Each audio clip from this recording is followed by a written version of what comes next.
VIP ఉంటే ఎగరడానికి ఇబ్బంది అట. విత్ ఇన్ 14 minutes లో చాపర్ టేక్ ఆఫ్ అయిపోయింది, హ్యాపీగా వెళ్ళి ల్యాండ్ అయిపోయింది. కానీ చాపర్ లో వెళ్ళే విఐపికి ప్రాబ్లం గానీ ఆ పైలట్ కి ప్రాబ్లం కాదా? మరి పైలట్ ఎలా వెళ్ళాడు అదే చాపర్ లో? ఒకసారి మనం ఆలోచన చేసుకోవాలి కదా ప్రజలందరూ కూడా.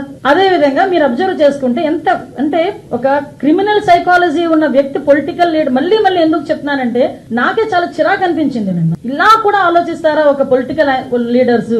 ఇలా కూడా ఆలోచిస్తారా అసలు మనుషులు అనిపించింది. 11 గంటలకి ఇంకా మేము ఇంకా అతగాడు ల్యాండ్ అవ్వలేదు, ఏమీ అవ్వలేదు. ఫస్ట్ పోస్టింగ్ ఒకటి వస్తుంది వైసీపీ దగ్గర నుంచి. ఎక్కడ పడితే అక్కడ పోలీసులు అడ్డుకుంటున్న, వైసీపీ నేతలను అడ్డుకుంటున్న పోలీసులు మమ్మల్ని అక్కడ వరకు రానివ్వట్లేదు అని ఒక పోస్ట్ పెడతారు. విత్ ఇన్ 30 minutes లో హెలిప్యాడ్ దగ్గర భద్రతా వైఫల్యం, పోలీసులు ఎవరు లేరు. అక్కడేమో పోలీసులు ఉన్నారంటాం, ఇక్కడేమో పోలీసులు లేరంటాం. అసలు ఎలాగ జనాలని ఎలా సైకలాజికల్ గా వాళ్ళు ట్యూన్ చేయడానికి ప్రయత్నం చేస్తున్నారని చెప్పడానికి మీకు ఒక ఉదాహరణ చెప్తున్నా.